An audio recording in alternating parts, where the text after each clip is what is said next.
Baik, halo semuanya. Perkenalkan nama saya Stefania Palit dengan NIM 201011020005. Pada saat ini saya akan menjelaskan mengenai latihan soal ekologi 4 nomor. Kita masuk.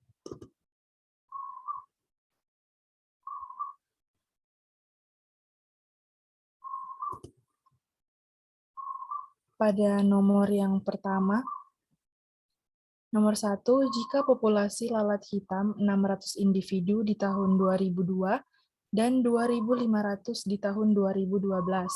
Hitunglah populasi lalat hitam di tahun 2020. Nah, untuk menjawab soal nomor 1 ini, kita menggunakan model eksponensial untuk pertumbuhan populasi. Jawab, diketahui yang pertama 600 lalat di tahun 2002, yang kedua 2.500 lalat di tahun 2012. Nah, ditanya populasi lalat di tahun 2020. Nah, untuk menjawab soal ini kita menggunakan rumus NT sama dengan E0 kali E pangkat RT. Kenapa kita menggunakan rumus ini? Karena dalam soal nomor 1 ini kita menggunakan model eksponensial untuk pertumbuhan populasi, di mana model eksponensial itu merupakan model yang di mana populasinya itu setiap tahun itu tumbuh terus-menerus. Makanya kita menggunakan rumus ini. Nah, untuk kita menggunakan rumus ini, terlebih dahulu kita mencari nilai R. Nilai R itu kita gunakan rumus R sama dengan dN per E0. dN itu merupakan kecepatan perubahan populasi pada waktu tertentu, dan E0 itu merupakan jumlah populasi awal pada waktu tertentu. Nah, kita tinggal masukkan saja, sama dengan 10 per 600, di mana 10 itu merupakan interval waktu dari tahun 2002 ke 2012. Sedangkan 600 itu merupakan populasi awal. Didapatlah hasil 0,016 dan kita bulatkan menjadi 0,16. Jadi nilai R-nya itu 0,16. Selanjutnya kita masukkan ke dalam rumus NT sama dengan E0 kali E pangkat RT, yaitu 600 dikali. Nah, nilai E ini yaitu 2,71.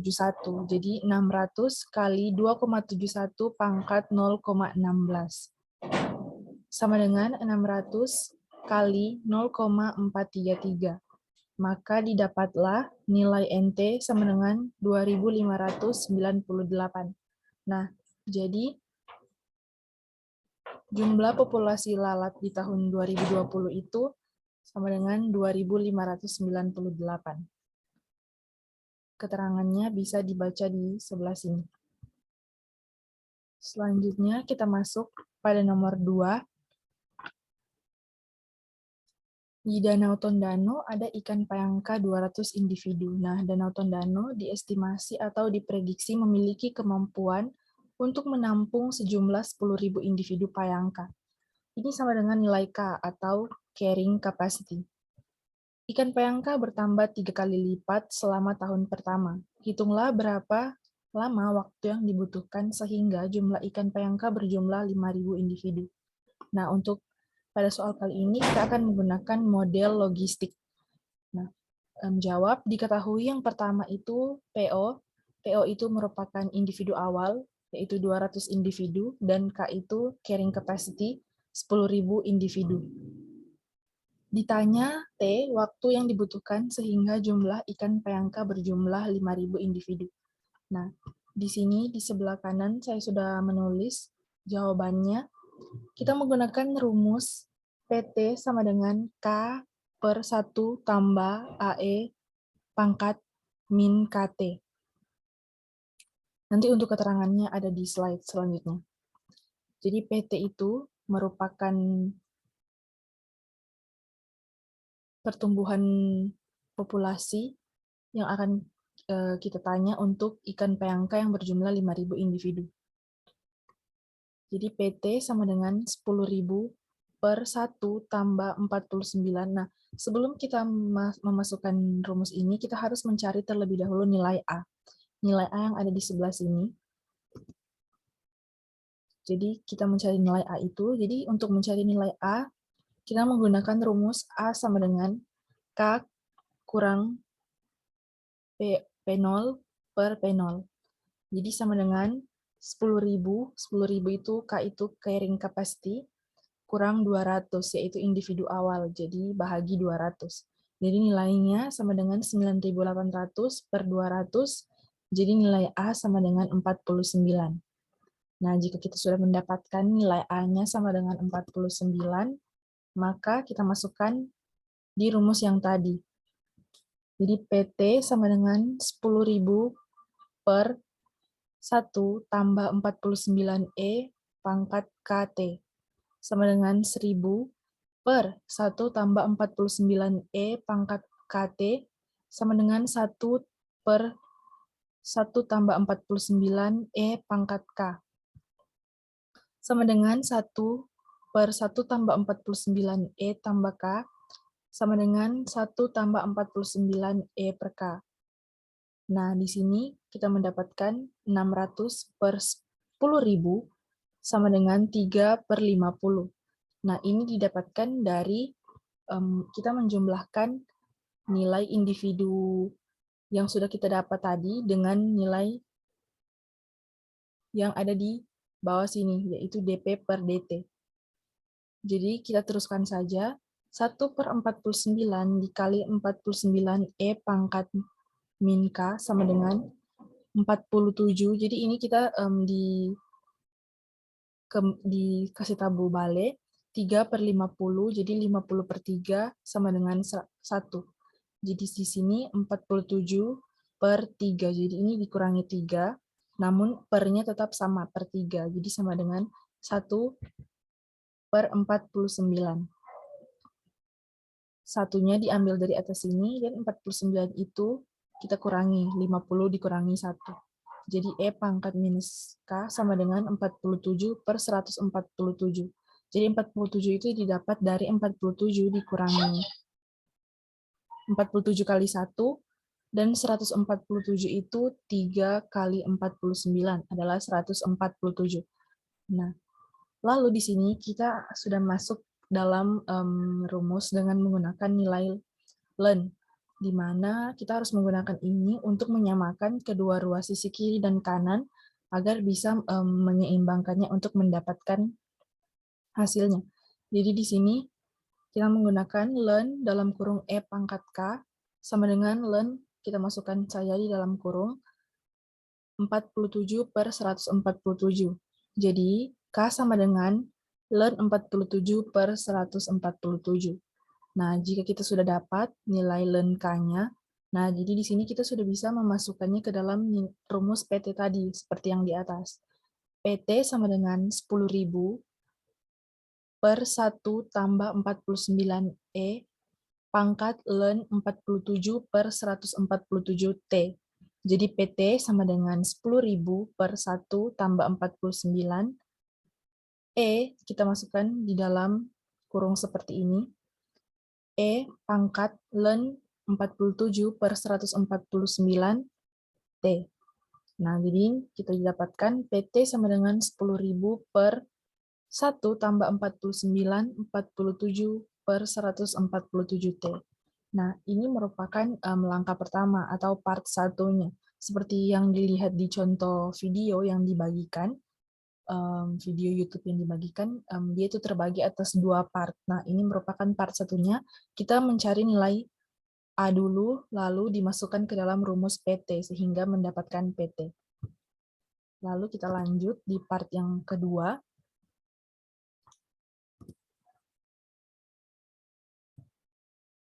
Nah, untuk part yang kedua ini, setelah tadi kita mendapatkan nilai PT-nya dan ln, kita tinggal menggabungkannya di sini. Nah, 5.000. 5.000 ini kita dapatkan dari, nah ini, dari 5 per 30 itu kita bagi. Nah, setelah kita bagi, kita kalikan dengan 5, sehingga menjadi 5.000. 5.000 per 10, jadi 5.000 sama dengan 10.000 per 1 tambah 49 dalam kurung 47 per 147 T. Jadi di sini 5.000-nya kita bikin menjadi pecahan, 5 per 10 sama dengan 1 per 1 tambah 49 dalam kurung 47 per 147 T.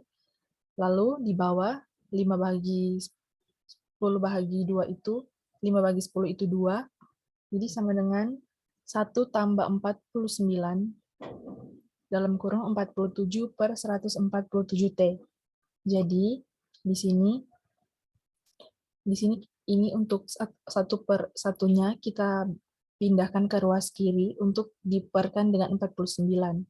Jadi 1 per 49 sama dengan 49, ini turunkan ke bawah, 49 dalam kurung 47 per 147 T. Nah, dikalikan 1 per 49. Dan di sini 1 per 49-nya kita samakan di ruas kiri dan ruas kanan. Jadi 1 per 49 sama dengan 47 per 147 T. Nah, jadi di sini 1 per 49-nya habis. Kita kalikan habis. Lalu, nah di sini kita pakai ln. Ln dalam kurung 1 per 49 sama dengan T kali ln 47 per 147. Jadi di sini, nah kita perkan, jadi kita bagi di ruas kiri sama. Ln 1 per 49 per ln 1 per 47 per 147 sama dengan T kali ln. Nah, di sini kita jumlahkan. Jadi ln 1 per 49 itu sama dengan 0,2040 dan per ln dari 47 per 147 yaitu ln 3470. Jadi diper juga. Nah, jadi sama dengan di bawah kita sudah mau selesai. Ln dari 0,2040 itu merupakan minus 3,892 per ln dari 3470 adalah minus 1,143. Nah, jadi sama dengan minus 3,892 per minus 1,193 sama dengan 3,405 tahun. Nah, makanya berarti di sini didapatkan kita menjadi koma, jadi 3,4 tahun. Nah, jadi waktu yang dibutuhkan untuk ikan payangka tadi mencapai berapa individu itu sebanyak 3,4 tahun. Di sini juga ada keterangan nilai ln E itu sama dengan 1. Baik, selanjutnya kita akan masuk ke nomor 3. Nomor 3, narasikan gambar di bawah ini. Gambar ini menunjukkan pertumbuhan populasi ikan mujair di kolam. Faktor-faktor yang mempengaruhinya yaitu cahaya, hara, suhu, ruang, dan oksigen. Nah, jadi menurut pendapat saya, gambar di bawah ini itu menunjukkan bagian kirinya itu adalah jumlah dari individu ikan, dan yang bagian bawah kanan ini merupakan waktu. Nah, di sini kita bisa lihat bahwa kurvanya itu, dia itu naik ya. Dari 0, 1, naik ke 100, naik ke 300, dan sampai ke 500, dan seterusnya. Nah, jadi kita bisa lihat di sini bahwa pertambahan populasi ikan mujair yang ada di kolam tersebut, semakin bertambahnya waktu, jumlah populasi ikan tersebut semakin banyak. Nah, semakin banyak. Jadi di sini diumpamakan ada gelombang yang pertama dari titik awal, lalu titik kedua itu gelombang yang kedua, baru yang ketiga itu titik yang paling atas. Nah, jadi dia terus bertambah. Nah, mengapa? Karena mungkin faktor-faktornya juga yang mempengaruhi. Jadi di suatu populasi kolam di ikan mujair itu, selain faktor-faktor ini yang mempengaruhi, ikan-ikan di dalam kolam tersebut juga bertambah seiring dengan waktu berjalan. Namun, ada kemungkinan juga ikan-ikan tersebut akan mati dikarenakan kehabisan faktor makanan mungkin, atau faktor-faktor yang ada di atas ini itu telah rusak atau tidak ada salah satunya, sehingga membuat ikan-ikan tersebut mati. Nah, mungkin juga kurvanya bisa berubah, tidak naik namun turun karena ikan-ikan tersebut di beberapa tahun kemudian itu mati. Sekian, sekiranya menurut saya untuk gambar dari kurva ini seperti itu. Kita lanjut ke nomor yang terakhir, yaitu nomor 4. Buatlah perbandingan tipe seleksi R dan K disertai minimal 3 contoh. Nah, seleksi R dan K ini merupakan seleksi yang ada di dalam suatu populasi ya, atau suatu populasi. Nah, untuk seleksi R ini, dia itu tidak memiliki parental care atau termasuk ke dalam tipe 3, yang dimana dia itu tidak memiliki pola asuh atau tidak ada induknya, sehingga dia itu lahir banyak, namun cepat mati atau mati di usia muda. Contohnya itu ada tumbuhan, katak, dan ikan.